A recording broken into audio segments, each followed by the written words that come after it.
What's going on, Sky Squad? We are back in the building. Oh, yes.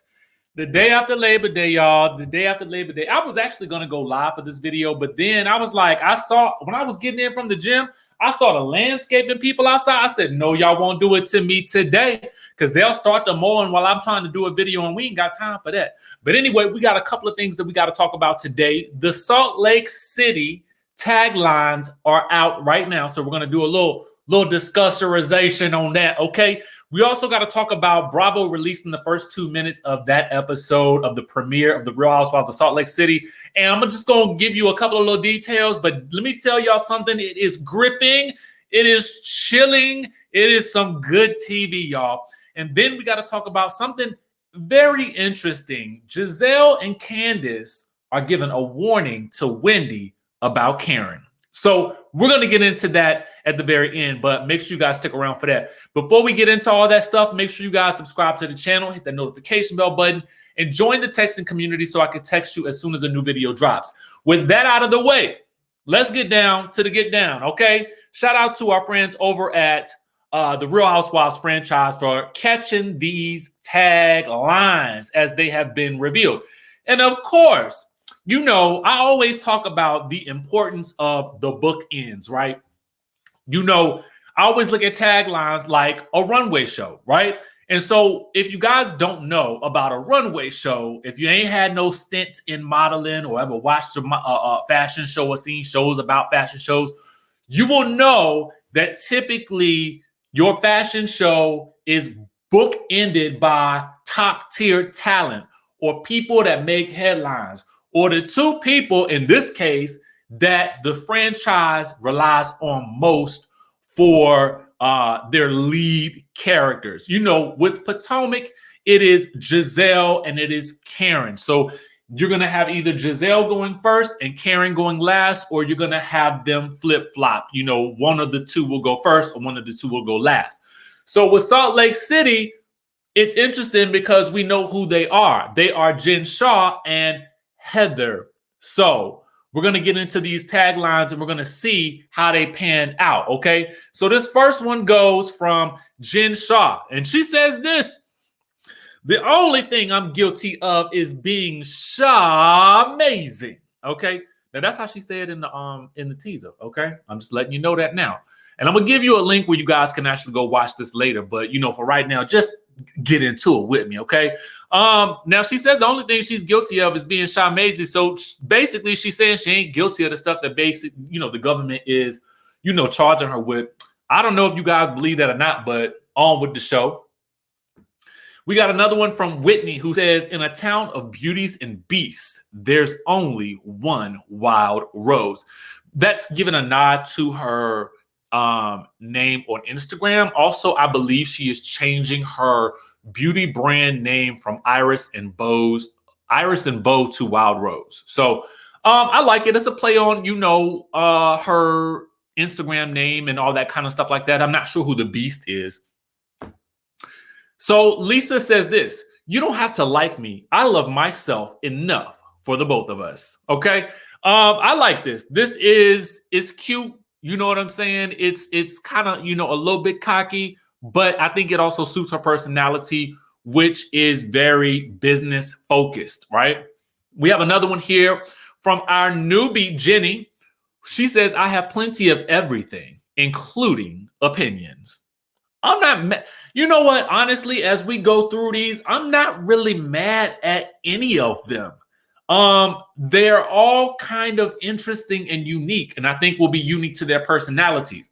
And so Meredith says this: I may be known for my ice, but I always bring the heat. Now, I will tell you, this one is a little cliche for me, but it is very suitable for Meredith.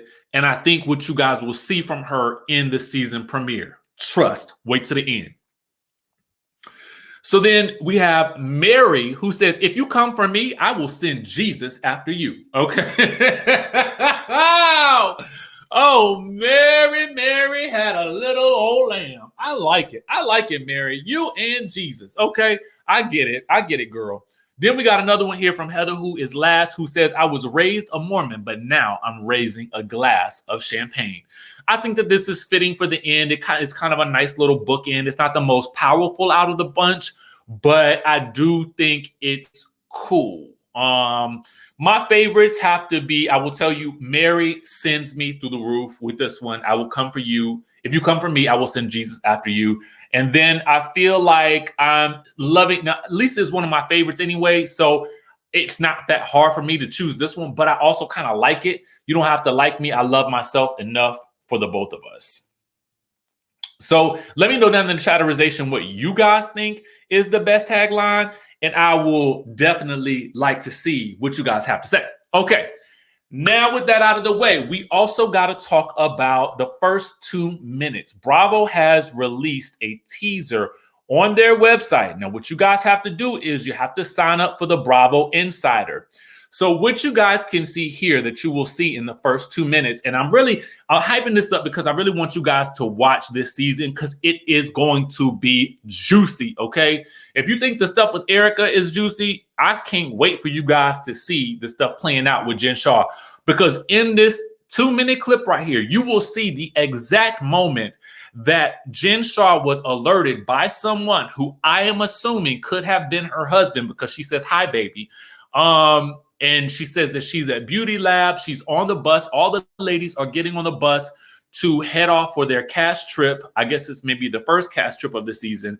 And they are loading up into the Sprinter van.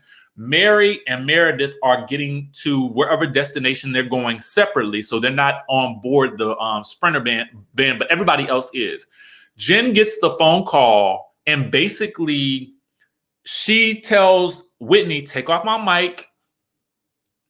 And then she tells the lady she got to go. She got an emergency.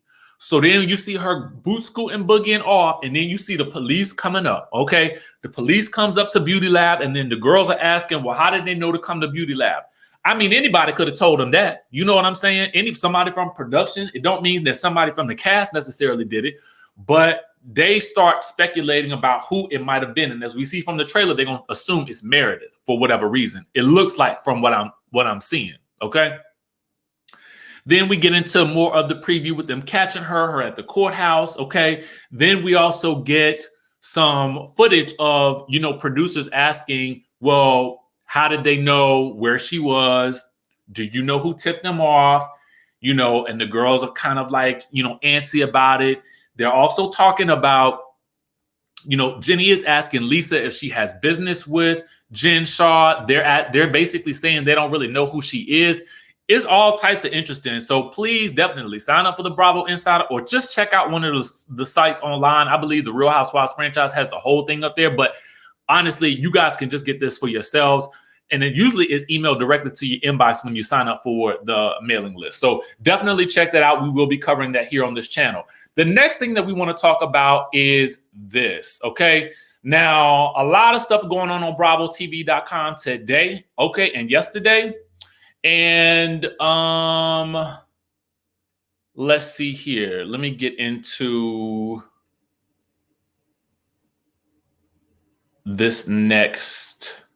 Let me see if I can pull this up.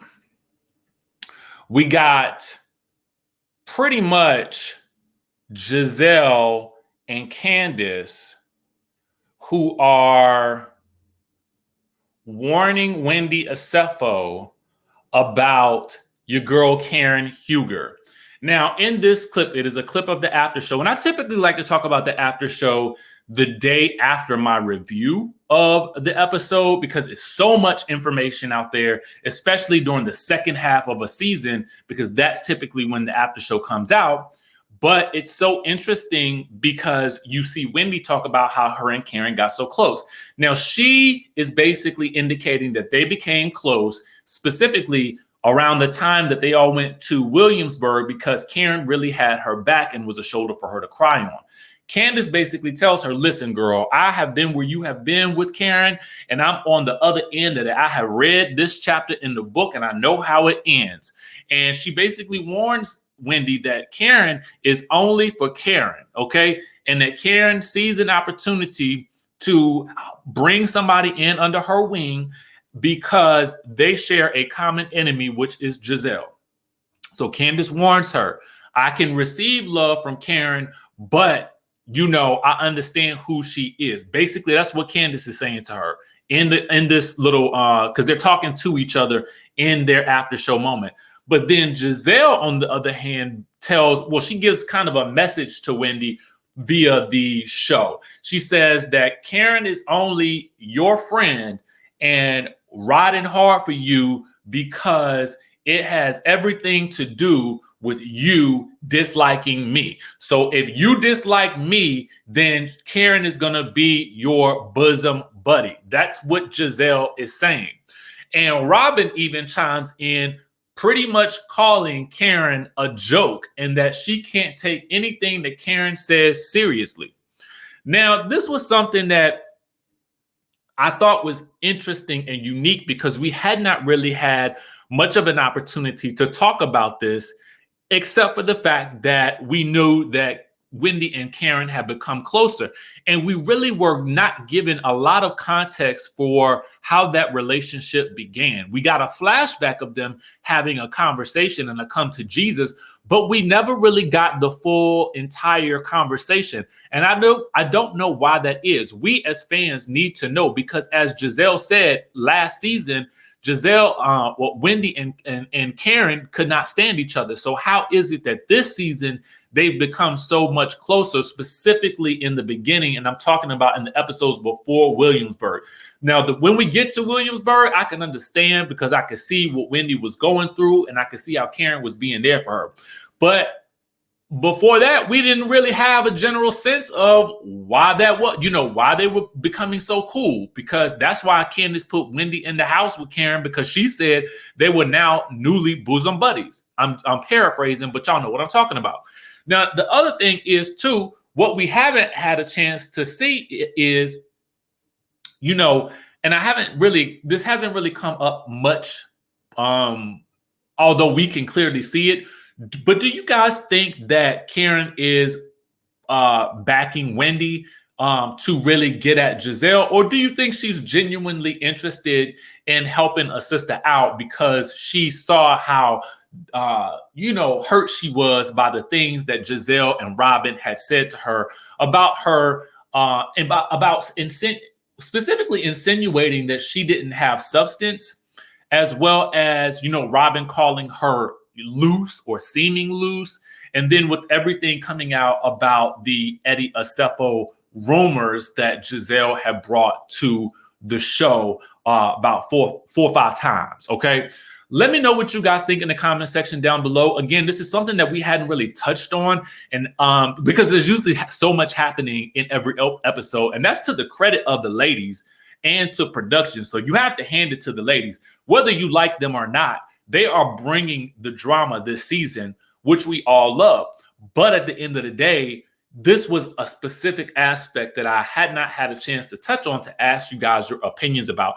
So chime down in the chatterization down below and let us know. Y'all know that I do love, Karen Huger, the queen of chaos and confusion, and I'm here for it. But, they do raise some interesting points because that's coming from their perspectives as Karen's castmates. But what do you guys think as viewers?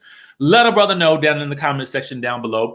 Make sure you guys subscribe to the channel, hit that notification bell button. And yes, I'm trying to figure out a way to also sandwich in my Love and Marriage Huntsville review, because I did watch it last night.